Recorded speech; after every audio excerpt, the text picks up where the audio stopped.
everyone, you're watching Weekly Forex Outlook by Live Forex. In this video, you will discover the most exciting trading opportunities of the upcoming days.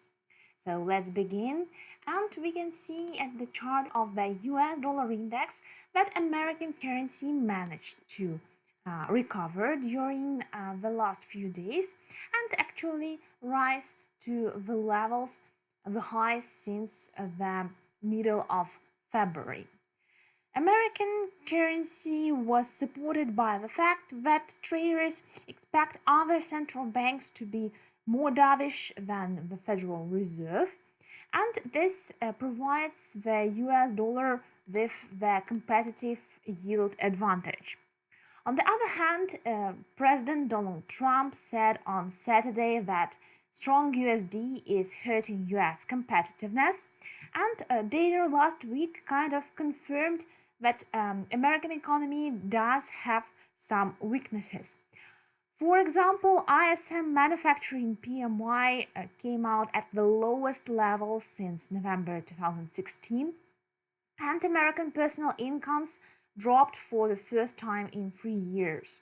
So, although the USD has been outperforming in the recent few days, and it is generally near the highs of last year, we can't say that American economy is in a very good shape. In the upcoming days, there will be a lot more news from the United States, and we will have a look at them. In the meantime, another important factor for the USD and the currency market in general is the fact that the negotiations between the United States and China about their trade relationships continue. I can remind you that America has delayed the deadline for implementing tariffs on Chinese goods, and Wall Street Journal reported that the US and China could reach a formal deal at a summit around March 27th, given progress in talks. So in the upcoming days, surely there will be more news about that. And positive news are not in favor of the USD, although many of the positive expectations are already priced in the exchange rate of the USD. Let's now switch to the economic calendar, and you will be able to discover the latest updates of important economic indicators as well as events which are planned ahead at forex.com/trading/calendar. And this week is indeed very filled with important economic releases. Everything will start on Tuesday with the interest rate decision of the Reserve Bank of Australia. Here, the central bank is expected to be neutral, more or less, or even dovish. However, much of the negative expectations here is also already priced in, so this event probably be of slightly limited impact on the Australian currency. Britain will release services PMI on Tuesday, and this is a key index for the British pound because services account for the major part of the UK economy. And as you can see, the decline here is forecasted, and this decline may actually hurt the British pound, which used to perform rather well in the last few days. Also, the releases include FOMC member Rosengren's speak and the speech of the Bank of England's Governor Mark Carney.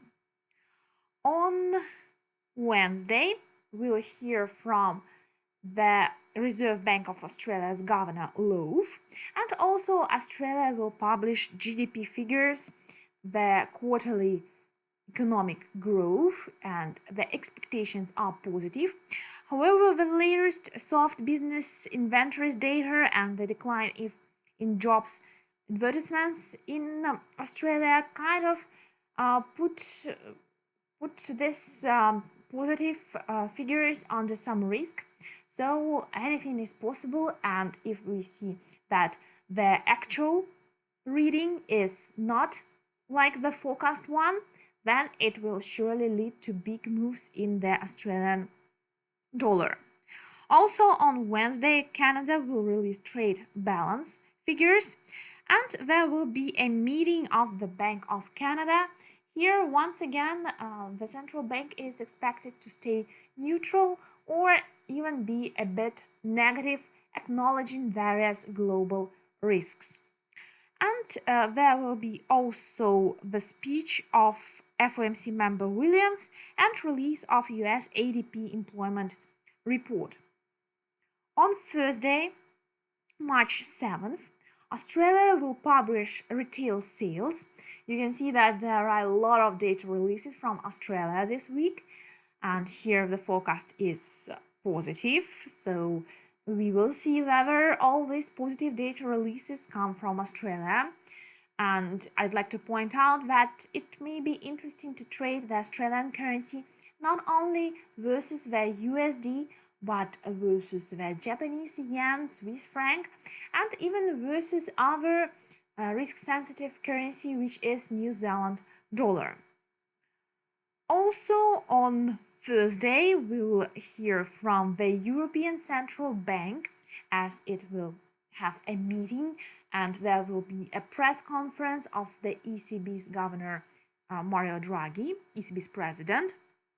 And well, the expectations are that given the problems with euro area's economic growth and some political risks that exist, the ECB will put the rate hike this year off the table and also relaunch the long-term loans to European banks. This will be dovish steps, and these steps will be negative for the euro. At the same time, the euro was performing rather well in the recent months, given all of the different political and economic pressure. There is still some demand for the European government bonds, which is supporting the euro, and Mario Draghi may acknowledge that. As a result, the actual statement may be still less dovish than some traders expect. So, of course, there will be a spike in volatility and a kind of risky but exciting trading day. It may happen that the initial reaction will be to the downside in euro dollar, but traders will pick the euro up as it falls to cheaper level around 1.12. That is a very likely scenario, given the fact that there are still problems for the USD as well. Finally, on Friday, there will be more exciting economic news, and the highlight of the day will surely be the release of the US labor market data.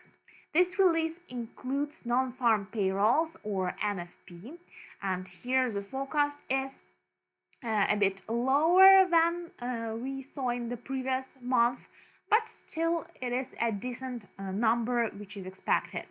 The most important indicator will be average earnings index, because this is a measure of inflation and it has a big direct impact on the policy of the US Central Bank and hence on the US dollar.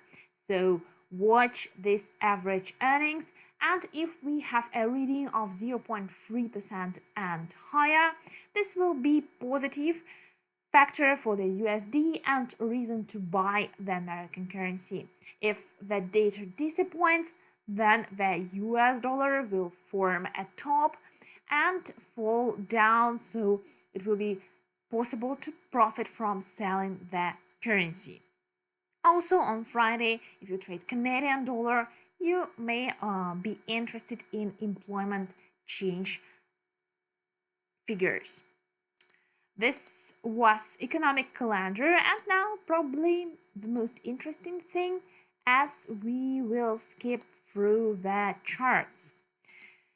Euro dollar, and here if we look at the weekly chart, we need to say the same things every week because the overall range of euro dollar stays the same. These are the readings between 1.1450 on the upside and 1.12 on the downside. The currency pair is fluctuating around 200-week moving average. Currently, this line is located around 1.1536. You can see that last week there was an attempt to test levels around 1.1420, but euro dollar failed to close near that level and as a result closed only around 1.1362. On the daily chart, we can see that there are several, not several, but two pin bar candlesticks here below the moving averages. And this long upper wicks of these candlesticks kind of represent the negative pressure on the euro. They show that traders sell the single currency once it tries to get above 1.14 level. There was an opening gap in this week's trading, but the bears were very quick to close this gap, and you can see that the pair is now trading in the 1.14 area. All in all, if we kind of lose the area of 1.1330, the way down will be open to the level of 1.15 and 1.1275. This scenario is quite plausible given the negative expectations ahead of the European Central Bank's meeting, and then we can foresee some attempts to form spikes down towards 1.1210, 1.12, but once again in that area there might be demand for the euro once again, as the USD has some problems as well.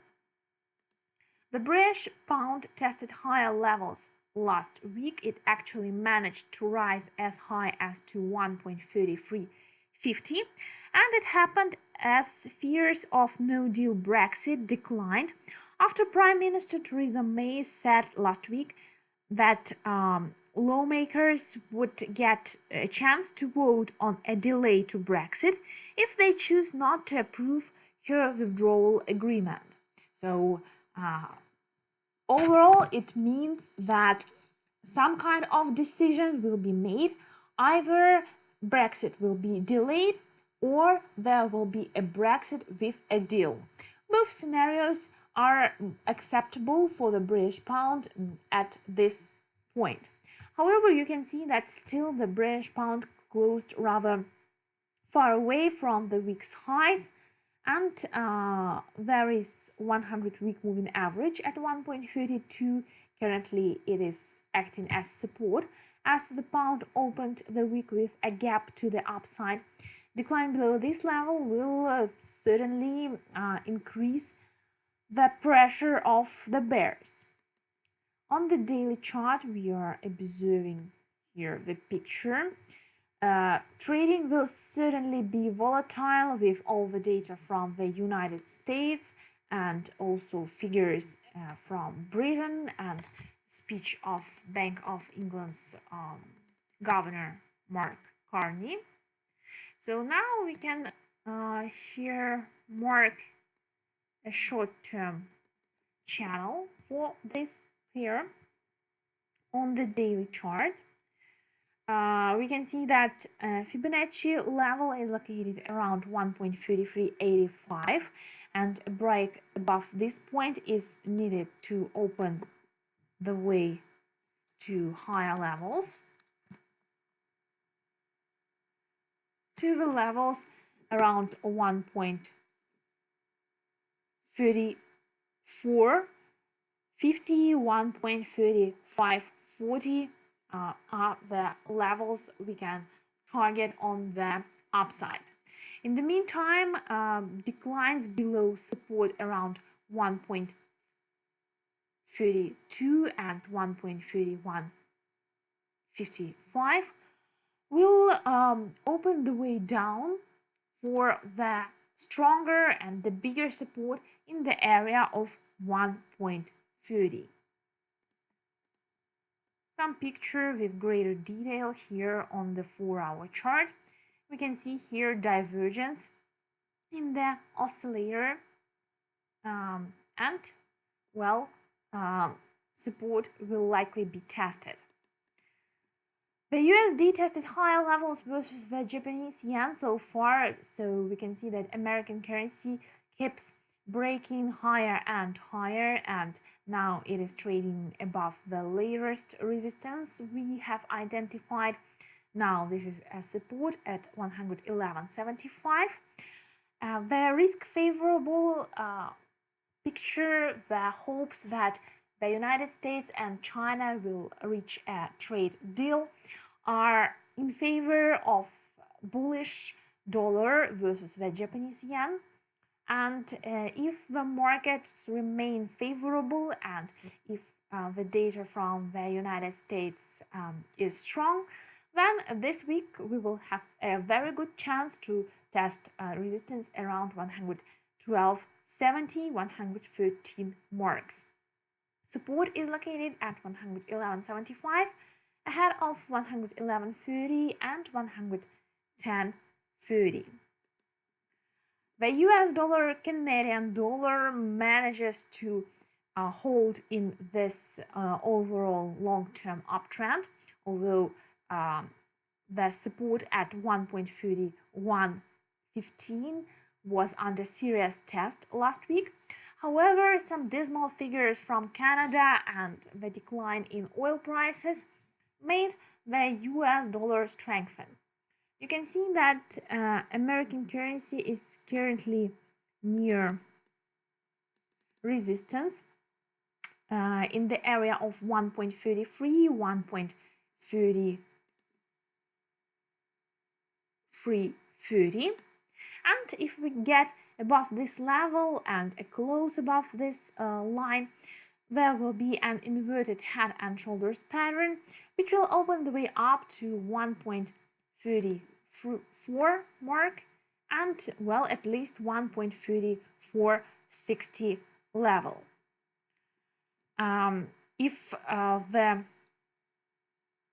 US dollar fails to break, then decline below 1.3225 will open the way down and will once again test 1.3115 mark.